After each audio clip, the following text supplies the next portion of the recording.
নমস্কার বন্ধুরা, আমি রুবি গাছ আমার জীবন থেকে বলছি। তো দেখো, আমি রাতে গাছে জল দিতে চলে এসেছি। আজকে যদিও বা একটু তাড়াতাড়ি এসেছি, তার কারণ হচ্ছে আজকে একটু ওয়েদারটা মেঘলা মেঘলা ছিল, তা দেখলাম জলটা ঠান্ডাই আছে, তাই আজকে একটু তাড়াতাড়িই চলে এলাম। তো গাছেদের কি অবস্থা দেখো, শুকনো শুকনো যতই জল দিই আর যাই দিই, এই ওয়েদারে তো ওরা কিছুতেই যেন ভালো থাকে না। আসলে কি করে ভালো থাকবে, আমার তো পুরো মানে ওপেন ছাদ আর কি। একটু তাঁবু খাটিয়ে অল্প একটু ওদের ছায়া করেছিলাম, তবু সেই তুলনায় আমার গাছ সবুজই আছে, তোমরা দেখো।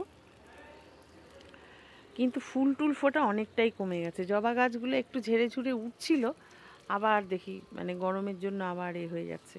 এই দেশি জবা দুটোতেই বেশি ফুলটা ফোটে, একটা সাদা, একটা পিঙ্ক কালার, আর আর এমনি লালের মধ্যে আছে দুটো তিনটে কালার। এদের মধ্যেই বেশি ফুল ফোটে। আর যেগুলো বিদেশি জবা গাছ সেইগুলো তো এখন মানে ওদের দিকে তাকানো যায় না, এমন পরিস্থিতি হয়ে রয়েছে। কিন্তু বৃষ্টি আমি কোথা দিয়ে আনবো? এই এই জলে তো আর বৃষ্টির কাজ হয় না। তো যাই হোক, ওদের জীবনটা কোনো রকম বাঁচিয়ে রেখেছি, এই আর কি। এর থেকে আমি আর কি করব বলো? আমার তো ভীষণই খারাপ লাগছে, কিন্তু আমার গাছগুলোর অসহায় অবস্থা, কিন্তু কিছু করতে পারছি না, এটাই আমার ভীষণ খারাপ লাগছে। তো দেখো, সব গাছ এমনি কিন্তু গাছ আমার সবুজ হয়ে আছে, কিন্তু এত গরমে তো দেখো গাছগুলোর অবস্থা দেখো। এর তো পাতা টাতা সব কুকড়ে ফুলের মতো থোকা থোকা হয়ে গেছে। তো আসলে রোদের মধ্যে আমি নিজেও আসতে পারছি না, আর আমি তো বলছি আমার শরীরটাও ভালো নেই, তো সেই কারণেই আসতেও পারছি না। কিন্তু এই রাতে করে জলটা আর কি দিচ্ছি। কিন্তু এই গাছটা দেখো, আমার এই ফুল গাছটা কিন্তু কখনো বিরাম যায় না। দেখেছো কি অবস্থা, পাতা টাতা সমস্ত হলদে হয়ে গেছে, তবু ওর ফুল ফোটা কিন্তু ও থামায় না, সমস্ত সময় কন্টিনিউ। ওর সিজন হলে তো কথাই নেই, গাছ ভরা ফুল। আমি তো তোমাদেরকে দেখিয়েছি সিজনে ওর কেমন ফুল ফোটে, আর দেখো অফ সিজনেও ও মরতে মরতেও ফুল দিচ্ছে আর কি, এরকম একটা ব্যাপার। তো যাই হোক, এই নাকচাপায় ধীরে ধীরে কুড়ি আসছে। নাকচাপা তো ফোটা উচিত এখন আর কি, কিন্তু আসলে বৃষ্টির জন্যই সবাই অস্থির। কালবৈশাখী এবার আর হলো কোথায়? দেখো কামিনীও শুকিয়ে শুকিয়ে যাচ্ছে,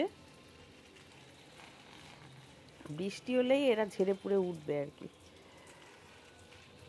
তো ভিডিওটা তোমাদের যদি ভালো লেগে থাকে প্লিজ লাইক শেয়ার কমেন্টস করে দিও, আর প্লিজ প্লিজ প্লিজ বন্ধুরা আমার চ্যানেলটা সাবস্ক্রাইব করে দিও।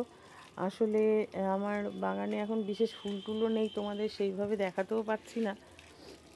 ওরাও মনমরা হয়ে রয়েছে, আমার গাছপালারাও মনমরা হয়ে রয়েছে, আমিও মনমরা হয়ে রয়েছি। ফুল নেই, ফুল তো নেই, মানে কি করব আর কি, ওদের জন্য কিছুই করতে পারছি না, এই আর কি। খুব ভীষণই খারাপ লাগছে। ওদের যতটা সম্ভব আগলে রাখার চেষ্টা করছি। এই বাচ্চা কাচ্চারা রয়েছে, এই আর কি। তো দেখো, ওদের স্নান করিয়ে দিচ্ছি রাত্রেবেলা, এইভাবে গাছে জল দিয়ে দিয়ে পাইপ দিয়ে দিয়ে ওদের স্নান করিয়ে দিই। রাতে স্নান করাইলে হয় কি, পোকামাকড়ের হাত থেকে ওরা একটুখানি রক্ষা পায় আর কি। আর তারপরে সারা রাত মানে স্নান টান করে ওরা ঝরঝরে হয়ে থাকে, সকালবেলা যখন সূর্য ওঠে তখন ওদের খাবারটা ফার্স্ট টাইমেই তৈরি করে নিতে পারে, তারপরে তো ওরা ঝিমিয়ে পড়ে, তখন দুপুরবেলা আর জলও দেওয়া যায় না। তো দেখো, রাতে জলটা দিলে কিছু সময় ও থাকে আর কি, জলটা সকালের দিকে দিলে তো জলটা ঝট করে শুকিয়েও যায় না, রোদ উঠবে যেই জলটা শুকিয়ে যায়। সাত সকালে পাওয়া যায় জলটা ঠান্ডা, কিন্তু দেওয়ার পরেই তো সূর্যটা ওঠে আর জলটা শুকিয়ে যায়। আর রাতের দিকে দিলে হয় কি, জলটা যখন ঠান্ডা হয়, মানে একটু একটু গভীর রাতে দিলে হয় কি, একটু জলটা ঠান্ডা থাকে। হ্যাঁ, তো জলটা তারপর সারা রাত ওরা বেশ ভেজা ভেজা থাকে, সকালবেলাটাও ঠান্ডা থাকে, তারপরে সূর্য উঠলে সকালবেলা যদি আবার একটু দেওয়া যায় তো ভীষণ ভালো হয়। কিন্তু আমি আর সময় করে উঠতে পারি না অন্য কাজকর্মের জন্য, যার ফলেই আরও রাত করে জলটা দিই। তো যাই হোক, এইভাবেই ওদের রক্ষা করতে হবে বৃষ্টি অবধি। তো বন্ধুরা, বাগানি বন্ধুরা, মানে আমার মতো যারা ছোটোখাটো বাগানি বন্ধুরা, বড় বড় বাগানি বন্ধুদের তো আমি কিছু মানে আমার কোনো বলার স্পর্ধাই নেই, তারা তো বিশেষ বিশেষ মানে পরিকল্পনা নিয়ে গাছেদের আগলে রাখে, আমাদের তো সেই ক্ষমতা এখনও হয়নি। তা চেষ্টা করছি, চালিয়ে যাচ্ছি, ওদের যতটা পারি আমার সামর্থ্যের মধ্যে আগলে রাখি। তো আমার মতো ছোটোখাটো বন্ধুদেরও বলছি, বাগানি বন্ধুদের, যে তোমরাও এইভাবে ওদেরকে আগলে রেখো। আর কি বলবো, গাছগুলোকে বর্ষা অবধি টিকিয়ে রাখো, তারপর বর্ষাটা এসে গেলে তো হয়ে গেল আর কি। তারপরে আবার বর্ষার জলের হাত থেকে বাঁচাতে হবে ওদের, এই আর কি। তো দেখো এখানে তো সমস্ত আমার চারা বসানো, মিলিবাগে ধরেছিল, কালকে নিম তেল স্প্রে করে দিয়ে গেছি, আজকে একটু জল দিয়ে দিলাম। তো এই ছাদে জল দেওয়া শেষ আপাতত, এবার ওই ছাদে চলো। তো এখন আসি, টাটা।